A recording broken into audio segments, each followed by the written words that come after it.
मदारी के कंधे पर बंदर होता है, वैसे ही राहुल जी के कंधे पर झूठ का बंडल होता है। जितना मेरा आप लोग इंसल्ट करना चाहते हैं आप खुशी से करिए। राहुल जी, हलवा मीठा था या फीका? अनुराग ठाकुर जी ने मुझ पर गाली दी है। मुझे जिसकी जात का पता नहीं वो गन्ना की बात करता है। आपने जाति कैसे पूछ ली, ये बताइए बस। आप जाति कैसे पूछ सकते हैं? आप बताएं, जाति कैसे पूछ सकते हैं आप? हार नहीं मानूंगा, रार नहीं ठानूंगा, काल के कपाल पर लिखा मिटाता हूँ, गीत नया गाता हूँ, गीत नया गाता हूँ। संसद में राहुल गांधी जी का अपमान हुआ। राहुल गांधी जी को कहा गया कि आपको खुद की जाति पता नहीं है, और ये कहा गया अनुराग ठाकुर जी की तरफ से। ओबीसी की बात, जनगणना की बात बहुत की जाती है। माननीय सभापति जी, जिसकी जात का पता नहीं वो गन्ना की बात करता है।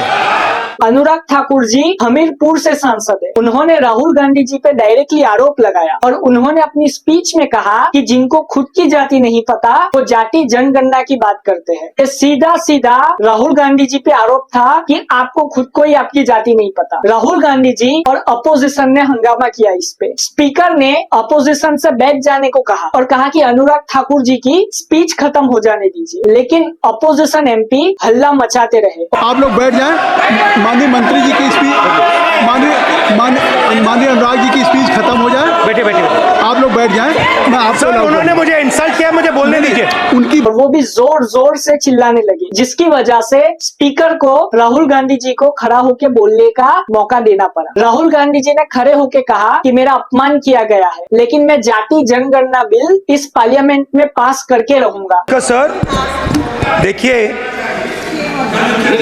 जितना मेरा आप लोग इंसल्ट करना चाहते हैं आप खुशी से करिए, आप रोज करिए, मगर एक बात मत भूलिए, जाति जनगणना को हम यहाँ पास करके दिखाएंगे।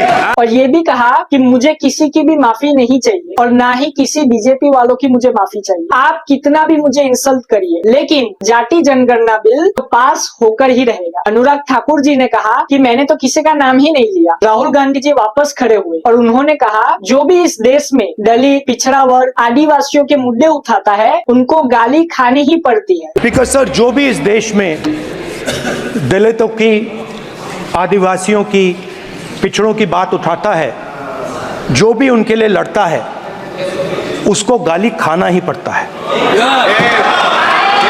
और मैं ये सब गालियां खुशी से खाऊंगा। लेकिन वो मुखर होके इनके मुद्दे उठाते रहेंगे। उसके बाद अखिलेश यादव जी खड़े हुए और उन्होंने कहा कि अनुराग ठाकुर जी कैसे किसी की जाति पूछ सकते हैं। अनुराग ठाकुर जी को कोई अधिकार नहीं है कि वो किसी की जाति पूछे। इससे उनकी मानसिकता का पता चलता है। आपने जाति कैसे पूछ ली, ये बताइए बस। आप जाति कैसे पूछ सकते हैं? आप बताएं, जाति कैसे पूछ सकते हैं? आप पूछ के दिखाओ जाति तुम। आप जाति कैसे पूछोगे तुम? कैसे पूछोगे जाति? आप बैठ नहीं, जाति नहीं पूछ सकते आप। आपको क्या लगता है? कमेंट में जरूर बताएं। जय